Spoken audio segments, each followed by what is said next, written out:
আজকে আর শুভ সকাল বলে ব্লগটা শুরু করলাম না, কারণ আজকের ভিডিওটা কিন্তু অনেক দেরি করেই শুরু করেছিলাম। বেলা বাজে তখন ওই 10:30 কি 11:15 মতো, আর বারটা ছিল বৃহস্পতিবার, আর পূজাটা কিন্তু আমাকেই দিতে হবে। তাই কিন্তু সকাল সকাল রান্না বান্না, বাসি কাজ, জল নেওয়া, উঠান বাড়ি ঝাড় দেওয়া, সমস্ত কাজ আমি তাড়াহুড়ো করে নিয়েছি। তারপরও কিন্তু প্রায় 10:30 বেজেই গেছে। তো মেয়েটাকে খাইয়ে নিলাম।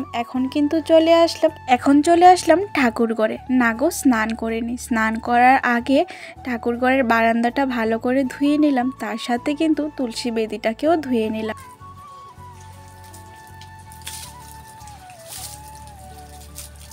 আর জানো তো, বৃহস্পতিবারের পুজোটা কিন্তু একটু তাড়াতাড়ি দিলে ভালো লাগে, নিজের কাছে ভালো লাগে। আর এমনিতেই খালি বৃহস্পতিবার না, প্রত্যেকবারে প্রত্যেক সময় পুজো পার্বণের কাজগুলি 12টার আগে করে নিলেই নাকি ভালো। আমার শাশুড়ি মার মুখে শুনেছি 12টার পরে পুজো দিলে নাকি ওই পূজা ভগবানের চরণে লাগে না। তো আমাদের বাড়িতে কিন্তু সব সময় 12টার আগে পূজা হয়ে যায়, সেটা আমিই দেই বা মাই দেয় না কেন। আর জানো তো বন্ধুরা, আমাদের বাড়িতে যেহেতু বাবা ভোলেনাথ স্থাপিত আছে, তাই কিন্তু অনেকটা নিয়ম নীতি মেনে পুজোটা মন ভরে, মন শান্তি করে দিতে হয়। তাই কিন্তু আমাদের পুজোটা দিতে অনেকটাই সময় লাগে, ওই 1-1.5 ঘন্টা লেগেই যায়। আর যদি মা আসে তাহলে তো প্রায় 3 ঘন্টা। মা ভাগবত পাঠ করে, তারপর আরতি করতে করতে কিন্তু 3 ঘন্টা লেগেই যায়।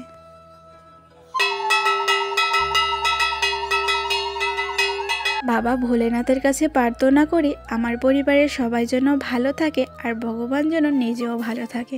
খালি আমাদের কথা চিন্তা করলে কিন্তু হবে না, ভগবানের কথাও কিন্তু চিন্তা করতে হয়। আমার পরিবারের নতুন বন্ধু, পুরনো বন্ধু, তোমাদের সবার কাছে আমার একটা ছোট্ট অনুরোধ, তোমরা কে কোন জায়গা থেকে আমার ভিডিওটা দেখছো অবশ্যই কিন্তু কমেন্ট করে জানাতে ভুলবে না।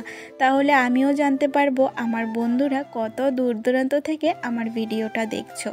সকালবেলায় কিন্তু লেপ কম্বলগুলি রোদ্রে দিয়েছিলাম। এখন তো মোটামুটি বেলা হয়েই গেছে, প্রায় 1টা বেজে গেছে, রৌদ্রটাও চলে যাবে। তাই ভাবলাম রৌদ্র থাকতে থাকতেই জামা কাপড় আর খাতা কম্বলগুলি ঘরে নিয়ে যাই।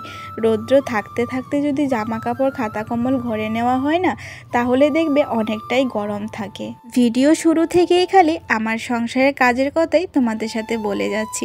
তো চলো বন্ধুরা, এখন তোমাদের কিছু মিষ্টি মিষ্টি কমেন্টের উত্তর দেওয়া যাক। Single mother simple life channel থেকে একজন দিদিভাই কমেন্ট করেছে, বোন তোমার ভিডিওটা অনেক ভালো লেগেছে, আর আচার বানানোর রেসিপিটা কিন্তু অবশ্যই আমাদের সাথে শেয়ার করবে। আর তুমি যে আমার কমেন্টটা তোমার ভিডিওতে বলেছো তার জন্য অনেক অনেক ধন্যবাদ গো। আর জানো তো বোন, মাটি দিয়ে লেপামুচি করতে আমার অনেক ভালো লাগে, তাই বলেছিলাম উনুনের চারপাশটা লেপে রাখলে ভালো লাগবে। দিদিভাই তোমাকে অনেক অনেক ভালোবাসা জানাই গো আমার মন থেকে, এত সুন্দর আর এত বড় একটা কমেন্ট করার জন্য। আশা করি এভাবেই সবসময় আমার পাশে থাকবে। আর অবশ্যই দিদিভাই আচারের রেসিপি কিন্তু অবশ্যই তোমাদের সাথে শেয়ার করব। জানি না কবে ও জিনিসপত্র আনবে আর কবে বানাবো, তবে যেদিনই বানাই তোমাদের সাথে কিন্তু অবশ্যই শেয়ার করব। তোমাদের সাথে কথা বলতে বলতে বাইরে থেকে যে জিনিসপত্র খাতা কম্বলগুলি নিয়েছিলাম সব কিছু কিন্তু ওই বিছানাটাই গুছিয়ে রেখে এসেছি। যেখানে আমরা ঘুমাই ওই বিছানায় কিন্তু দিনের বেলা কিছুই রাখি না। তো এখন কিন্তু প্রায় অনেকটাই বেজে গেছে বেলা, মেয়েটাকে কিন্তু আমি এখন স্নান করিয়ে নিচ্ছি। আজকে না অনেকটাই দেরি হয়ে গেছে, প্রায় 1:30টা বেজে গেছে মেয়েটাকে স্নান করাতে গিয়ে। আজকে তো মনে হয় না আর ঘুমাবে।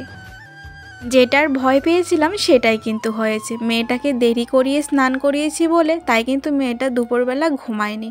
আমি কিন্তু মেয়েটাকে মার কাছে দিয়ে খাওয়া দাওয়া করে চলে আসলাম পেছনে, কারণ রাতে তো রান্না করতে হবে। তো উনুনেই রান্না করব, সকালেও উনুনেই রান্না করি, রাতেও কিন্তু উনুনেই রান্না করব। সেই জন্য ভাবলাম ঘরের পেছন থেকে এই খড়িগুলিকে ছোট ছোট করে কেটে ঘরের সামনে নিয়ে রাখবো, উঠোনে নিয়ে রাখবো আর কি।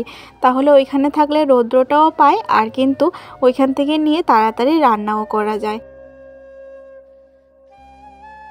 কালকের ভিডিওতে একজন দিদিভাই কমেন্ট করেছে, বোন তোমার ভিডিওগুলি আমার অনেক ভালো লাগে, আমার নাম নারায়ণী। তোমাকে অনেক অনেক ভালোবাসা জানাই দিদিভাই, এত সুন্দর একটা কমেন্ট করার জন্য আর আমার পাশে থাকার জন্য। তুমিও ভালো থেকো আর এভাবেই আমার পাশে থেকো। তোমাদের সাথে কথা বলতে বলতে আমার কিন্তু সমস্ত খড়ি কাটা হয়ে গেছে। এখন চলে আসলাম সামনে। দেখো বারান্দার মধ্যে যে আলনাটা, এটাকে আমি যতই গুছিয়ে রাখার চেষ্টা করি না, এটার গুছানো থাকেই না। তো প্রত্যেক দিনই না পারলেও আমি কিন্তু 2-3 দিন বাদে বাদে এই আলনাটাকে গুছিয়ে রাখার চেষ্টা করি। আর এখন যেহেতু ঠান্ডার দিন চলে এসেছে, দেখবে গরমের দিনের তুলনায় কিন্তু ঠান্ডার দিনে প্রত্যেকটা মানুষেরই জামা কাপড় একটু বেশিই লাগে। তার জন্য গড়ে, বারান্দায়, আনলায় সব জায়গায় কিন্তু কাপড় খালি ঝুলতেই থাকে। যতই গুছিয়ে রাখি, গোছানো আর থাকে না। আজকে তো বৃহস্পতিবার ছিল, নিয়মে কিন্তু সমস্ত ঘর লেপে মুছে তারপর স্নান করে পুজো দিতে হয়। কিন্তু একা হাতে সমস্তটা করে পুজো দিতে গেলে কিন্তু অনেকটাই দেরি হয়ে যেত। তাই কিন্তু পুজো দিয়ে তারপর সমস্ত কাজ দুপুরে সেরে মেয়েকে খাইয়ে টাইয়ে নিয়ে এখন কিন্তু ঘর দুয়ারগুলি মুছে নিচ্ছি। আর আমার কিন্তু আমাদের ঘর, মার ঘর মোছা হয়ে গেছে। জানো তো আজকে 2 দিন ধরে কারেন্টে এত ডিস্টার্ব করছে। আধ ঘন্টা যদি কারেন্ট থাকে, 3 ঘন্টা থাকছে না। তো ঘরে অন্ধকার লাগছিল, কারেন্ট নাই ছিল না, তো এই জন্য তাই ঘরটা মুছে নিলাম। এখন কিন্তু বারান্দাগুলি মুছে চলে আসলাম পিছনের দিকে। সংসারের রান্না খাওয়া ছাড়াও যে কত কাজ থাকে একটা বাড়ির বউই জানে। সকাল থেকে শুরু হয় রাত পর্যন্ত, ডিউটি যেন শেষই হতে চায় না। এখন বাজে বিকেল ওই 3:30টার মতো। দুপুর তো নেই, শীতের দিনের বেলায় কিন্তু দুপুর নেই বললেই চলে।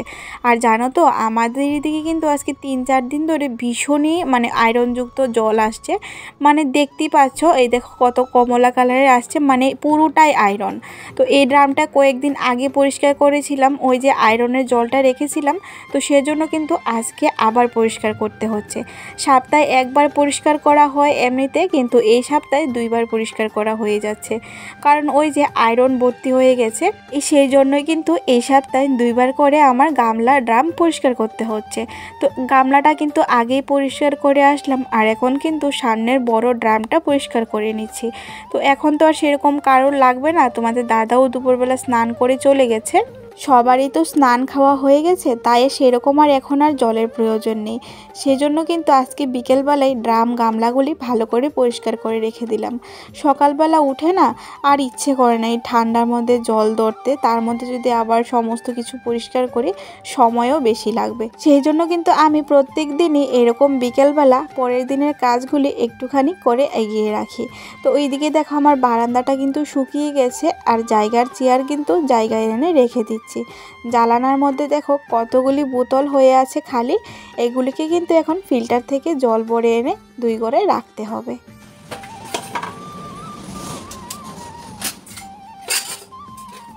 জানো তো বন্ধুরা, টাকা ছাড়া মানুষের মূল্য কেউই বোঝে না। এই পৃথিবীটা সত্যিই স্বার্থপর। যখন তোমার সময় খারাপ আসবে, হাতে টাকা পয়সা থাকবে না, দেখবে নিজের কাছের মানুষগুলিও তোমার সাথে এরকম ব্যবহার করবে যেন তোমাকে কোনোদিন চিনেই না, দরকারই পড়েছিল না। আর যখনই টাকা তোমার হাতে আসবে, যে মানুষগুলি তোমাকে দেখে মুখ ঘুরিয়ে চলে গেছিল, সেই মানুষগুলি কিন্তু তোমার সাথে এসে নিজেই কথা বলবে। জানো তো বন্ধুরা, কখন বেশি খারাপ লাগে?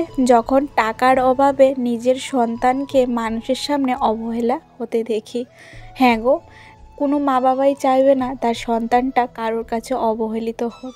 টাকা না থাকলে দুনিয়ায় সব কিছুই দেখতে লাগে, আর টাকা থাকলে তোমার মতো সুখী আর কেউই হয় না। সত্যি সময় এমন একটা জিনিস, মানুষ শেখাতে কিন্তু সময় খারাপ হতেই লাগে, না হলে তুমি কাছের মানুষগুলিকে চিনতেই পারবে না। তোমাদের সাথে গল্প করতে করতে আমার কিন্তু সন্ধ্যের টিফিন রেডি হয়ে গেছে। কালকের 2টা রুটি ছিল, গরম করে নিয়েছি, আর কয়েকটা ক্রিম বন দিয়ে দিয়েছি। এই শীতের সন্ধ্যায় যদি গরম গরম একটু চা না হয় ভালো লাগে বলো?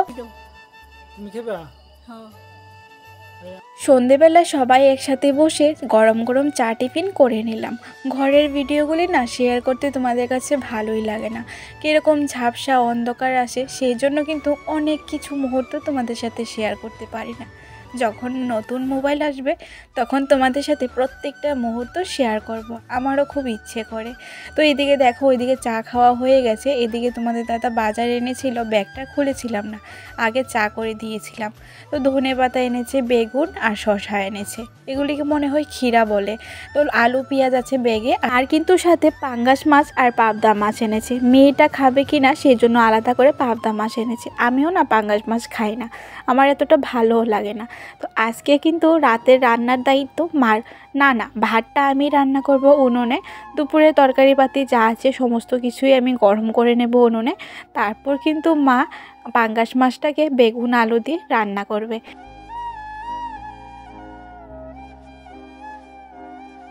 মা কিন্তু এদিকে মাছগুলিকে কেটে ধুয়ে নিচ্ছে, আর আমি কিন্তু উনুনে ভাতটা বসিয়ে দিয়েছি। তার আগে কিন্তু দুপুরবেলা যা তরকারি ছিল সমস্ত কিছু উনুনেই জাল দিয়ে দিয়েছি, মানে গরম করে নিয়েছি আর কি। আজকে আর গ্যাস জ্বালাবো না, কারণ মা বলছে তরকারিটা নাকি উনুনেই রান্না করবে, বেশ ভালোই হবে। আর দেখবে উনুনে রান্না করা তরকারি কিন্তু অনেক ভালো লাগে খেতে গ্যাসের তুলনায়। এইদিকে আমার গ্যাসটাও বেঁচে যাবে, আর উনুনে রান্না করা তরকারিটাও কিন্তু বেশ ভালো হবে। আর এদিকে দেখো আমি এসেছিলাম মেয়েটাকে পড়াশোনা করাতে। তো মেয়েটা না হঠাৎ করে বলছিল, মা আমার পায়ে খিদে লেগেছে, এই কথা বলে প্রচণ্ড কান্নাকাটি করছিল। আমি ভেবেছি হয়তো পড়াশোনা করাবো, সেই জন্য ও এরকমটা করছে যাতে পড়াশোনা না করতে হয়। পরে এতটাই কান্নাকাটি করছিল, বাধ্য হয়ে কিন্তু ওষুধ একটা ছিল ওইটা মালিশ করে দিয়ে এই ব্যান্ডেজটা বেঁধে দিয়েছি। ব্যথা করে বাবা, ব্যথা করে? তোমার মুখে কপালে এগুলি কি লাগিয়েছো?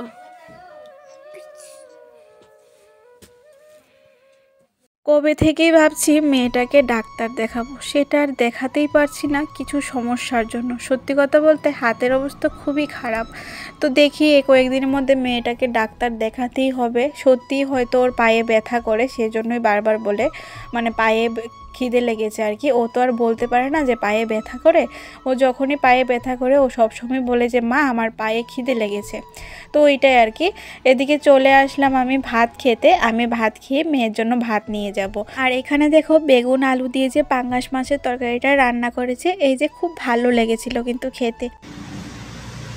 কি কথা বলবো বলো তো বন্ধুরা, বাইরে এত পরিমাণ গাড়ির শব্দ, ইচ্ছে করলেও আর তোমাদের সাথে গল্প করতে পারি না ক্যামেরার সামনে এসে। তো কালকে না রাতের বেলা ভিডিওটা শেষ করতে পারিনি, খাওয়া দাওয়া করে এসে মেয়েটার এত পায়ে ব্যথা উঠেছিল, প্রায় অনেকটাই কষ্ট হয়ে গেছিলো ওকে সামলাতে। তো চলো আজকে সকালে ভিডিওটা শেষ করি। তোমরা সবাই অনেক ভালো থেকো, বাইরে কথা বলা যায় না গাড়ির শব্দের জন্য। তো চলো ভিডিওটা এখানে শেষ করি। তোমরা সবাই অনেক ভালো থেকো, সুস্থ থেকো, সাবধানে থেকো, আর একে অপরে থেকো। আর ভিডিওটা কীরকম হলো অবশ্যই কিন্তু কমেন্ট করে জানাতে ভুলবে না। আর যদি ভালো লাগে চ্যানেলটা সাবস্ক্রাইব করে আমার পাশে থেকে যেও। টাটা।